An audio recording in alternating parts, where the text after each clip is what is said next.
नमस्कार मेरे प्यारे दोस्तों, आप सभी को हमारे आनंद वॉइस चैनल में स्वागत है। दोस्तों, आप में से कई ऐसे लोग होंगे जिनका मन हमेशा अशांत रहता होगा, चाहे वो ऑफिस का काम हो, घर का काम हो या फिर पढ़ाई लिखाई। काम शुरू करने के लिए बैठते ही हैं कि मन कहीं और घूमने लगता है। ढेर सारी बात याद आ जाती है, आलस्य, भूख, दर्द, नींद, चिंताएं सताने लगती है, तो कभी फोन का नोटिफिकेशन आ जाता है। दोस्तों, सच बात तो ये है कि आजकल ध्यान भटकाने वाली साधन भी खूब है, और सबसे बड़ी ध्यान भटकाने वाली तो स्मार्टफोन है, क्योंकि आजकल फोन के वजह से व्यक्ति अपना काम भी भूल जाता है। दोस्तों, गौतम बुद्ध बोलते हैं कि मन को नियंत्रित करना बहुत आवश्यक है, क्योंकि अशांत मन हजारों सवाल का खजाना होता है। मन बहुत चंचल होता है, इसलिए वो हमेशा अशांत रहता है, और मन जब तक अशांत रहेगी मनुष्य हजारों सवाल से घिरा रहेगा। लेकिन सबसे जरूरी बात तो ये है कि मन को कैसे शांत रखें, मतलब मन को नियंत्रित कैसे करें।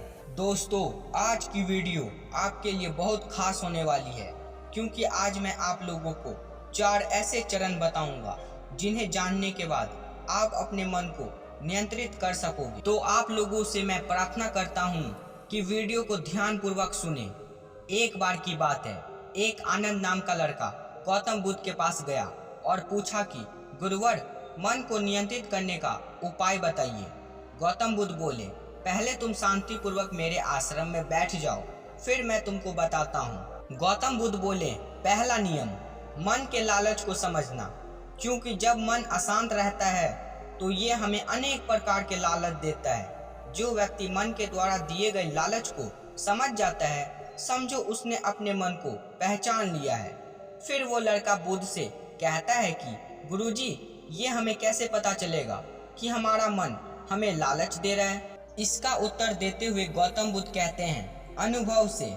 व्यक्ति अपने मन के लालच से जिस भी काम को करता है उसमें उसे हानि ही होता है, और हानि के बाद ही अनुभव भी होता है। जैसे जिसने वास्तव में ये देख लिया है कि नशा करना एक दुख है, वो नशा मुक्त होना शुरू कर देगा। मन को समझने का यही पहला चरण है। इसके बाद बुद्ध कहते हैं, दूसरा नियम, खोज पर जाना। आपको ऐसे व्यक्ति के खोज के लिए निकलना होगा जो पहले से ही अपने मन को पहचान कर उससे मुक्ति हो गया होगा, क्योंकि वही तुम्हारा मार्गदर्शन कराएगा। इसके बाद गौतम बुद्ध कहते हैं, तीसरा चरण, मन को समझना। खुद को पहचानने के लिए सही दिशा में काम करना जरूरी है, लेकिन कर्म करते हुए इंसान हर बार एक गलती कर देता है। पहली गलती तो ये है कि शुरुआत ही नहीं करना, मतलब काम को शुरू ही नहीं करते हैं। इन्हीं एक गलती के पीछे हमारे मन की चाल होती है।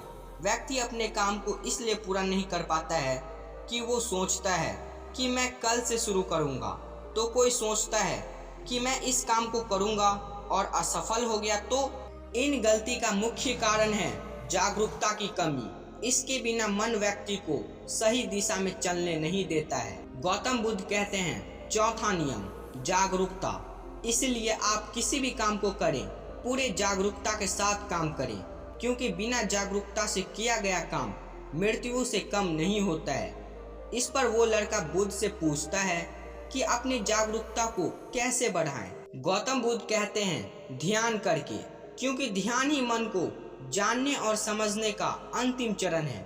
यानी ध्यान ही वो नाव है जिस पर बैठकर पानी को पार किया जा सकता है। जो इस चरण को अच्छी तरह समझ गया, उसने अपने मन को 100% नियंत्रित कर लिया। इतना कहकर गौतम बुद्ध चुप हो गए।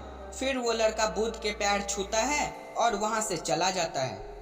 दोस्तों, इस कहानी से आपने क्या सीखा, प्लीज़ कमेंट बॉक्स में बताएं, और चैनल पर पहली बार आए हैं तो सब्सक्राइब कर लें और बेल आइकन को ऑन कर लें। धन्यवाद।